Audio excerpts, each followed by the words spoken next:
ஒரு சமீபத்தில் நடந்த ஒரு விஷயங்க உங்ககிட்ட பகிர்ந்துக்க விரும்புகிறேன். பொதுவாகவே நிறைய பேர் வெளிநாட்டில் பயங்கரமாக மருத்துவ சிகிச்சைலாம் சூப்பராக பண்ணுறாங்க, அட்வான்ஸ்டாக பண்ணுறாங்க அப்படின்னு சொல்லிட்டு இருப்பாங்க.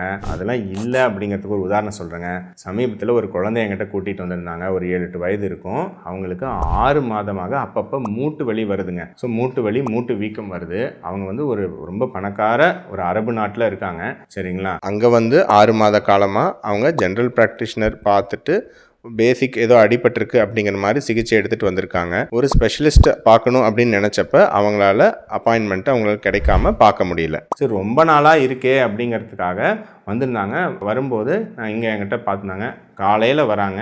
ஸோ நான் இல்லையே, இது ஏதாவது சரவாங்கி மாதிரியான பிரச்சனையோ அல்லது வேறு ஆர்த்ரைட்டிஸாக இருக்கலாங்கிறதுக்காக சில டெஸ்ட்டு பண்ணேன். அதில் சில விஷயங்கள் கொஞ்சம் பாசிட்டிவாக இருக்கிற மாதிரி இருந்துச்சு. இருந்தாலும் கொஞ்சம் ஏடிபிக்கலாக இருந்தது. அதனால் எனக்கு ஒரு டவுட்டு. அதனால் நான் மறுபடியும் ஒரு ருமட்டாலஜின்னு சொல்லக்கூடிய இதுக்கான மூட்டு நிபுணர்கிட்டையும் ஒரு சேஃப்டிக்காக நான் ரெஃபர் பண்ணியிருந்தேன். ஸோ சில செக் பண்ணி பார்த்துட்டு இது டெஃபினட்டாக சும்மா அடிப்பட்டது கிடையாதுங்கன்னு அங்கே போய் செக் பண்ணிட்டு அவருக்கும் ஒரு சந்தேகம் இருந்ததுனால இன்னொரு சில அடிஷ்னல் டெஸ்ட்டுகள்லாம் பண்ணி பார்த்ததில் அந்த குழந்தைக்கு லுக்கீமியான்னு சொல்லக்கூடிய பிளட் கேன்சர் இருக்கிறது தெரிய வந்துச்சுங்க. மிகப்பெரிய ஒரு 6 மாதமா அந்த குழந்தை லுக்கீமியான்னு சொல்லக்கூடிய பிளட் கேன்சர், அதோட மேனிஃபெஸ்டேஷன் இந்த மாதிரி மூட்டு வலி மாதிரி பிரசன்ட் ஆகலாம். ஆனா 6 மாதமா ஒரு பணக்கார அரபு நாட்டில் இருக்கிற குழந்தைக்கு அதை கண்டுபிடிக்கல, ஒரு காலம் கடத்திருந்தாங்க. இங்க ஜஸ்ட் ஒரு நாள்ல நம்ம ஒரு 2 சிறப்பு மருத்துவர்கள் பார்த்து அது என்னங்கிறது கண்டுபிடிச்சாச்சு. ஆனா ஒரு 6 மாதமா ஒரு பணக்கார நாட்டில் கண்டுபிடிக்கலங்கிறது ஒரு வருத்தத்துக்குரிய விஷயம். இப்போ அந்த குழந்தை கண்டுபிடிச்சு சிகிச்சை எடுத்துட்டு இருக்காங்க. விரைவில் நம்ம நலம் பெறணும் அப்படின்னு நம்ம வேண்டிப்போம். இதில் முக்கியமான தெரிஞ்சுக்க வேண்டிய விஷயம் என்னன்னா, நிறைய பேர் ஏதோ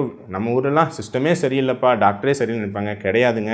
இந்தியா மாதிரி எங்கேயுமே, அடித்து சொல்கிறேன், இந்தியா மாதிரி எங்கேயுமே ஒரு ஸ்பெஷலிஸ்ட் டாக்டரோ எதையோ உடனடியாக பார்க்கக்கூடிய வசதி உலகத்தில் வேறு எந்த நாட்டிலையுமே கிடையாது. நீங்கள் யூகேக்கு போனீங்கன்னா சாதாரண ஜென்ரல் ப்ராக்டிஷனர் பார்க்குறதுக்கு 1 வாரம் ஆகும்.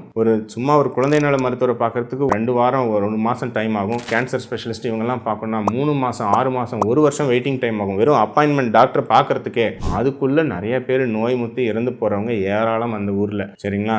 இங்கே நீங்கள் காலையில் நினச்சா சும்மா கேஸ் பிடிக்குது, சுண்டல் சாப்பிட்டு வயிறு வலிக்குதுன்னா கூட கேஸ்ட்ரோஎன்ட்ராலஜி டாக்டர் பார்க்க முடியும். இழுத்து பிடிச்சிக்கிச்சு மசில்ஸ் பெயின்னா கூட அன்றைக்கே கார்டியாலஜிஸ்ட் பார்க்க முடியும். இதெல்லாம் பண்ணி நம்ம மருத்துவர்கள் அடி வாங்கிட்டு தான் இருக்காங்க. இப்படி ஒரு பிரச்சனை இருக்குது. கட்டாயம் நம்ம ஊரில் இருக்கக்கூடிய மெடிக்கல் மேபி சில இடங்களில் காஸ்ட் அதிகமாக இருக்கலாம், அது சில பிரச்சனைகளாக இருக்கும். அதையும் வெளிநாட்டில் கம்பேர் பண்ணுவோம். அதெல்லாம் விட காஸ்ட் இங்கே மிக குறைவு தான்.